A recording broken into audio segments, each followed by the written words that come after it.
This sparring footage KO that I saw yesterday makes me so upset for so many reasons.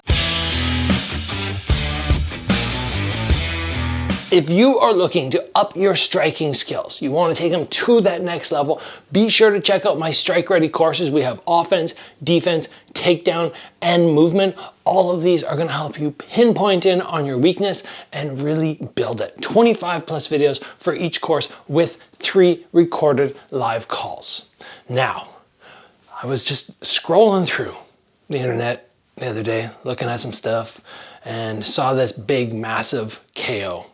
It happens sometimes, right? You see a sparring and somebody gets clipped with a high kick or they get clipped with a punch and you see them drop.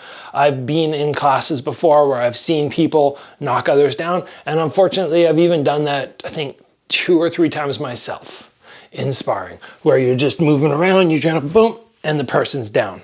You're like, oh no. But full gear, not full power on the shots. Being very, very safe, and sometimes it still just happens.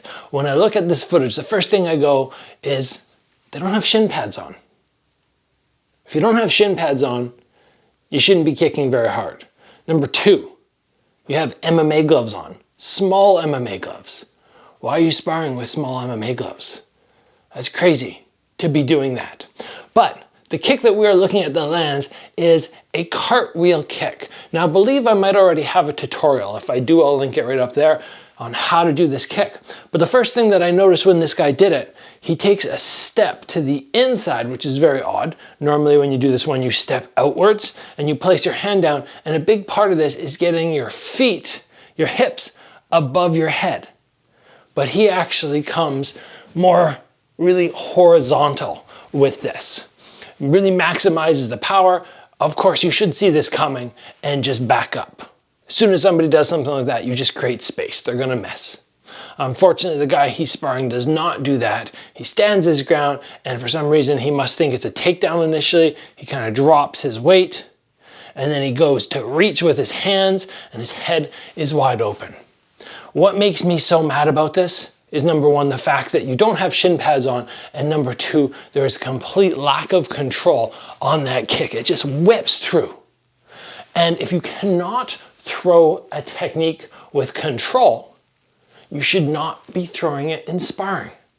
It's as simple as that.